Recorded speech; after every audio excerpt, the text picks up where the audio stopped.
Welcome to Module 40, Introduction to a 3-5-2.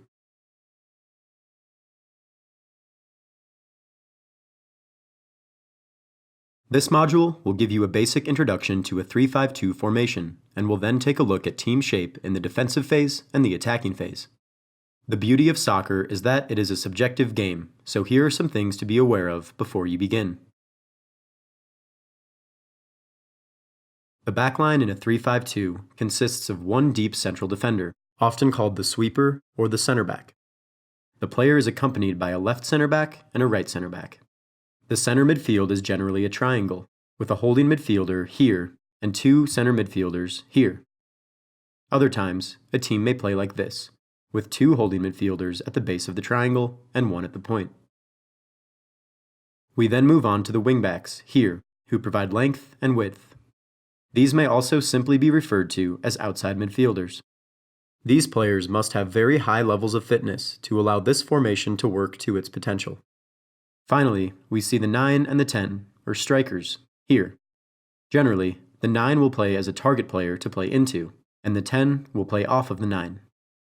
Now that you've seen the general setup in a 3-5-2, let's look at team shape in the defensive phase, which should look something like this.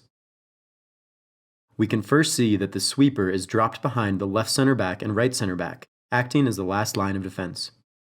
Next, the wingbacks have dropped in centrally and deep to provide help to the back three.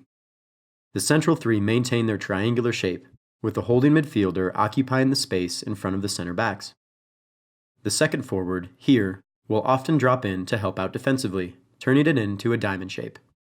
As always, it's important to create compactness in the defensive phase. Now that you have a basic understanding of defensive shape, let's take a look at the defensive strengths and weaknesses of a 3-5-2 listed here.